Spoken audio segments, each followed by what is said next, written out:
Welcome back to this new vlog. और मैं अभी घर के ऊपर जो हमारा मंदिर है वहाँ पे आई हुई हूँ। यहाँ पे मुझे बहुत ही सुकून मिलता है। एंड बाय द वे हमारे घर में दो मंदिर है, और दो मंदिर क्यों, किसी दिन फुर्सत में किसी एक व्लॉग में आपको बताऊँगी, और हमारे दोनों मंदिर का टूर भी कराऊँगी आपको। सो या और कल हमने कुछ ज़्यादा ही खा लिया था, इसीलिए आप मेरे फेस पे देख सकते हैं ये थोड़ा स्वॉलन अप हो गया है। बाय द वे नींद हमें बहुत ही अच्छी मिली, क्योंकि पश्मीना बहुत ही मस्त सोई है रात को, और हम भी बहुत ही अच्छी तरह से सोए हैं। सो कि देरी ना करते हुए व्लॉग को आगे बढ़ाया जाए, तो आपको मैं दिखाती हूँ आज दिन भर में क्या कुछ होता है। सो कम ऑन। यहाँ कल जो मैंने बेबी फूड के लिए ग्रेन्स रखे थे उसको मैंने पीस के इस तरह से इसका पाउडर बना दिया है। और मैं अभी ऑमलेट बनाने जा रही हूँ, 2 अंडों का ऑमलेट बनाऊँगी। और यहीं पास में मैं रोटियाँ भी बना रही हूँ, और बहुत जल्दबाज़ी में बना रही हूँ इसलिए रोटियाँ उतनी गोल नहीं हुई हैं फ्रेंड्स। और ऑमलेट बनाने के लिए मैं यहाँ पे प्याज भी मैंने यहाँ पे ठीक करके रख लिए हैं। और इसी के साथ मैंने यहाँ पे करीबन हफ्ते भर से दूध की जो मलाई होती है उसको जमा करके रखा था घी बनाने के लिए। तो ये है वो, और इसे सुबह ही मैंने फ्रिज से निकाल के बाहर रख दिया था। अब इसे मैं एक मिक्सी के जार में इस तरह से मैंने यहाँ पे डाल दिया है इसे। और जब भी आप घी बनाएं तो उसे फ्रिज से 2-3 घंटे पहले ही निकाल लें फ्रेंड्स। और इस तरह से मिक्सी के जार में भरने के बाद इसमें आपको नॉर्मल पानी डालना होगा। यहाँ पे मैं नॉर्मल पानी डाल रही हूँ इसमें। इस तरह से इसमें नॉर्मल पानी डालने के बाद फिर आपको क्या करना होगा कि इसको 30 से 40 सेकेंड्स के लिए इसको अच्छे से मिक्सर ग्राइंडर में ग्राइंड करना होगा। अभी मैं आपको ग्राइंड करके दिखाती हूँ किस तरह से। तो इस तरह से इसे ग्राइंड करने के बाद आप 30 टू 40 सेकेंड्स इसे अच्छी तरह से ग्राइंड कर लीजिए। और ग्राइंड करने के बाद आप देख सकते हैं किस तरह से जो मक्खन है वो ऊपर आ गई है, और बहुत ही प्यारी लगती है देखने में। इस तरह से मक्खन जब ऊपर आ जाए तो इसे बहुत ही आसानी से आप अपने हाथों से इस तरह से बॉल बनाकर इसको आप निकाल सकते हैं। और इसे मैं निकाल के यहाँ सामने एक कढ़ाई रखी है मैंने, उस पर मैं डाल रही हूँ। इस तरह से आप सारे जो मक्खन है इस तरह से जार से निकाल कर आप कढ़ाई में डाल लीजिए। और कढ़ाई में डालने के बाद आप इसे चूल्हे में बिठा दीजिए। और जैसे जैसे ये कढ़ाई आपकी गर्म होगी वो जो मक्खन है वो मेल्ट होने लगेगा, और मेल्ट होने के बाद धीरे धीरे इसमें उबाल आने लगेगा। अभी मैं इसे मेल्ट होने के लिए मैं इसमें छोड़ देती हूँ। और मीनवाइल आप देख सकते हैं कुछ देर बाद कि इसमें किस तरह से उबाल आती है। ये रही फ्रेंड्स, ये जो मक्खन है ये अभी बॉयल होने लगी है। और बॉयल होने के बाद कुछ देर बाद आप देख सकते हैं कि किस तरह से घी में बदल जाती है। Yes friends, so this is called liquid gold. So friends, अभी जैसे पश्मीना सो रही है तो मुझे थोड़ा समय मिला है, थोड़ा टाइम मैं निकाल पाई हूँ अपने आप को पैम्पर करने का, अपनी स्किन का जो है थोड़ा केयर करने का।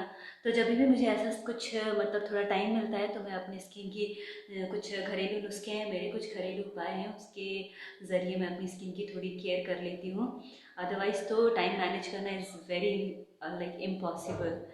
और या आज मैं अप्लाई करूँगी ये जो क्रीम मैंने तब निकाल के रखा था जिससे मैंने घी बनाया था, तो थोड़ा सा क्रीम मैंने निकाल लिया था। और जब भी मैं घर में घी बनाती हूँ तो मैं क्या करती हूँ कि थोड़ी सी जो मलाई है वो मैं अलग कर लेती हूँ अपनी स्किन पे अप्लाई करने के लिए। और वैसे भी अभी सर्दियों का मौसम चल रहा है, तो सर्दियों में क्या होता है कि आपकी जो स्किन है वो बहुत ही ड्राई हो जाती है। और मतलब आप क्रीम तो अप्लाई करते हो, उसमें गोल्ड क्रीम वगैरह अप्लाई करते हो, मॉइस्चराइज़र्स अप्लाई करते हो, लेकिन इतनी काफ़ी नहीं होती है।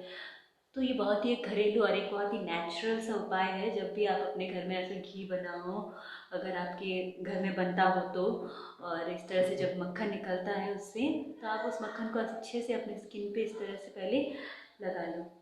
और अपनी स्किन पे इसे लगाने के बाद आप इसे हल्के हाथों से अपने स्किन पे इस तरह से आप इसका मसाज कर लो। आप ऐसे अगर जब अपनी स्किन पे मलाई का मसाज करते हो मक्खन का, तो वो आपकी स्किन को बहुत ही स्मूथ करता है, और बहुत ही अच्छा एक मॉइस्चराइज़र है ये। नेचुरल एक मॉइस्चराइज़र है जो आपकी स्किन को बहुत अच्छी तरह से अंदर से मॉइस्चराइज़ करता है। तो इसे लगा के क्या करना है आपको, इस तरह से हल्के हाथों से इसे मसलना है अपनी स्किन पे। और कुछ देर के लिए आप 5 से 10 मिनट, आपके पास कितना समय है उसी हिसाब से, मेरे पास तो ज़्यादा होता नहीं है तो मैं 5 to 10 मिनट्स ही रखती हूँ, उसके बाद फिर इसे अच्छे से वॉश कर लेती हूँ।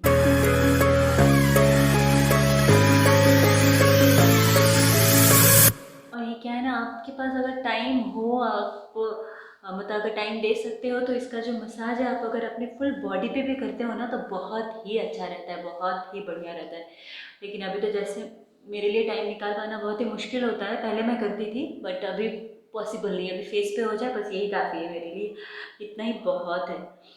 आप अपने हाथों पे इस टाइप से है ना, अपने फीट पे, अपने नेक एरिया पे। अभी मैं नेक एरिया पे नहीं करूँगी क्योंकि इसे हिस्सा निकालना फिर बहुत मुश्किल हो जाएगा और ऐसी सर्दी है यहाँ पे।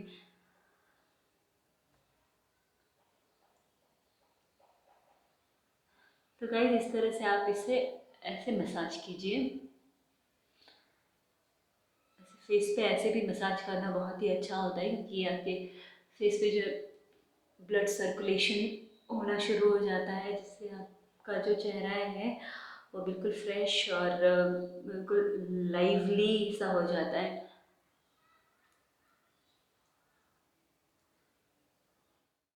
सो या मसाज इज डन। अभी मैं इसे ऐसे 5 to 10 मिनट्स ऐसे ही छोड़ देती हूँ। उसके बाद फिर इसे अच्छे से पानी से वॉश करूँगी। सो फ्रेंड्स अभी 5 मिनट हो गए हैं इसे रखे हुए, तो इसे ज़्यादा मैं नहीं रखूँगी क्योंकि मुझे इसके बाद एक फेस पैक भी है वो भी अप्लाई करना है और उसे भी 5 to 10 मिनट्स रखना होगा। सो या मैं अभी इसे वॉश कर रही हूँ। सो फ्रेंड्स मैंने जो है अपना फेस वॉश कर लिया है।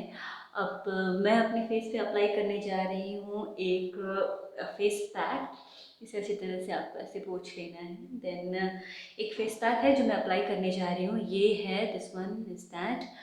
ये है गुड वाइब्स का रोज़िप स्किन वाइटनिंग फेस मास्क। ये मैं बहुत दिनों से यूज़ कर रही हूँ इनफैक्ट, और ये अभी ख़त्म होने वाला है और ये मुझे बहुत ही पसंद है। ये मैंने पर्पल से मंगाया था and this works very good on my face. ये आपके फेस को मतलब जो कलर है इसको ब्राइट रखता है और यूथफुलनेस जो है वो बरकरार रखती है ये जो फेस पैक है ये। और बहुत सारे इसके फीचर्स हैं, जैसे ये स्किन में जो एक्ने है एक्ने को आने से रोकता है और फाइन लाइंस जैसे रिंकल्स वगैरह और या फिर फाइन लाइंस उसको भी कम करता है। तो दिस वन इज़ नाइस। मैं इसे अप्लाई करती हूँ और सी ये अभी ख़त्म होने वाला है तो सोचो मैंने कितनी बार अप्लाई किया होगा इसे। And this works excellent in my face.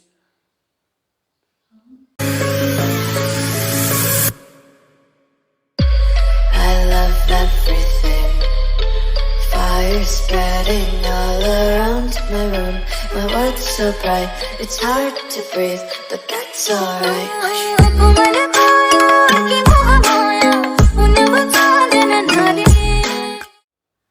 बहता है मन कहीं, कहाँ जानती नहीं, कोई रोक नहीं।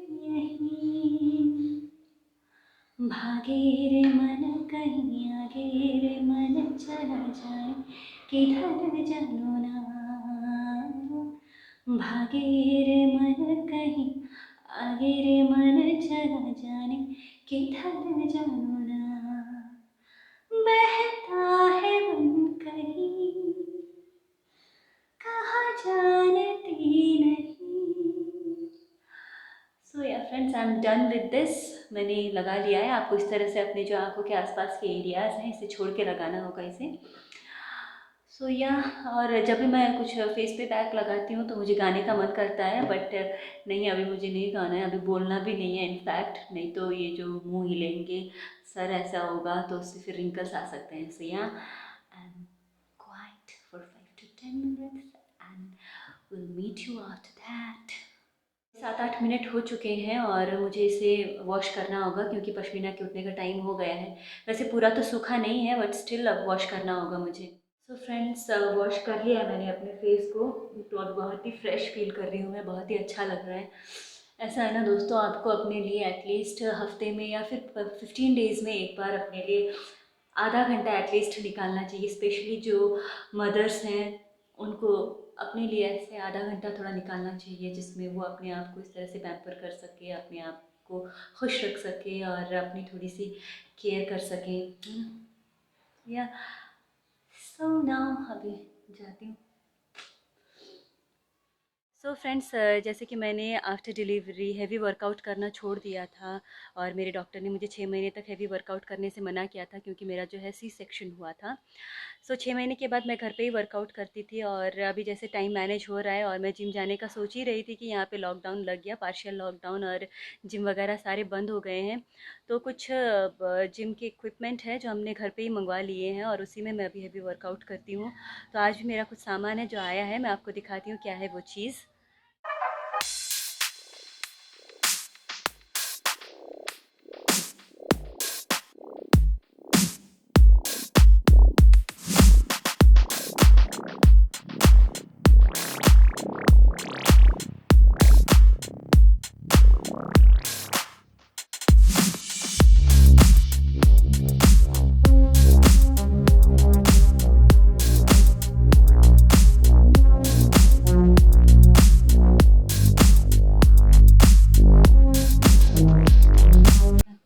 भारी हो रखा था। Oh, oh my god, it's too heavy. मैं कैसे करूँगी इससे? Oh god guys, this one is dumbbell 24 kgs each. Oh god, मुझसे नहीं उठाया जा रहा, आपको ही उठाना पड़ेगा ये। आप ऐसे ही देख लो, मुझसे नहीं निकाला जा रहा है।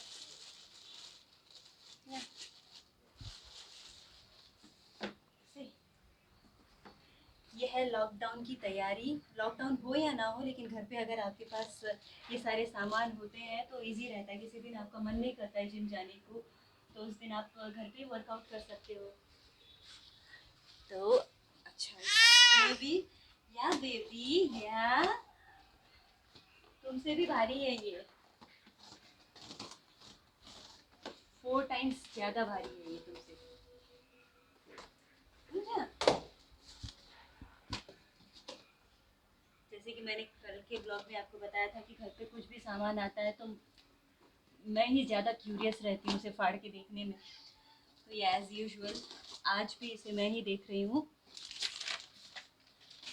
और मुझे लगता है मेरे बाद ये कंटिन्यू रहेगा पश्मीना के साथ, क्योंकि वो भी बहुत ही एक्साइटेड होती है नई चीज़ों को खोल के देखने में, है ना, है ना। तो this is the same thing.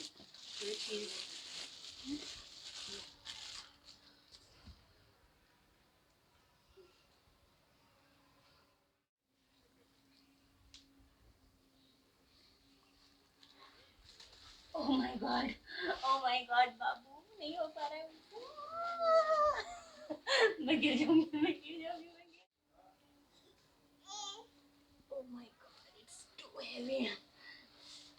I can't, नहीं हो पाएगा मुझसे।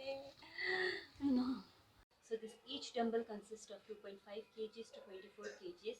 तो आप अपने हिसाब से जो वेट है वो एडजस्ट कर सकते हैं और इसे यूज़ कर सकते हैं। ओके फ्रेंड्स, तो अभी मैं पश्मीना के लिए ओट्स बना रही हूँ, इसके बाद उसे खिलाऊंगी, फिर रोज़ी को बाहर घुमाने ले जाऊंगी, उसके बाद आके फिर अपना संगीत का जो है रियाज़ करूँगी। तो इसके बाद ब्लॉगिंग नहीं कर पाऊँगी फ्रेंड्स, तो इस ब्लॉग को यहीं पे ख़त्म करती हूँ। इसी के साथ ही आप मेरे ब्लॉग को पसंद कीजिए, लाइक कीजिए, शेयर कीजिए और कमेंट कीजिए और मेरे चैनल को सब्सक्राइब कीजिए। Till then bye bye. और हाँ, मेरे इंस्टाग्राम पे भी आइए और उसे फॉलो कीजिए। बाय।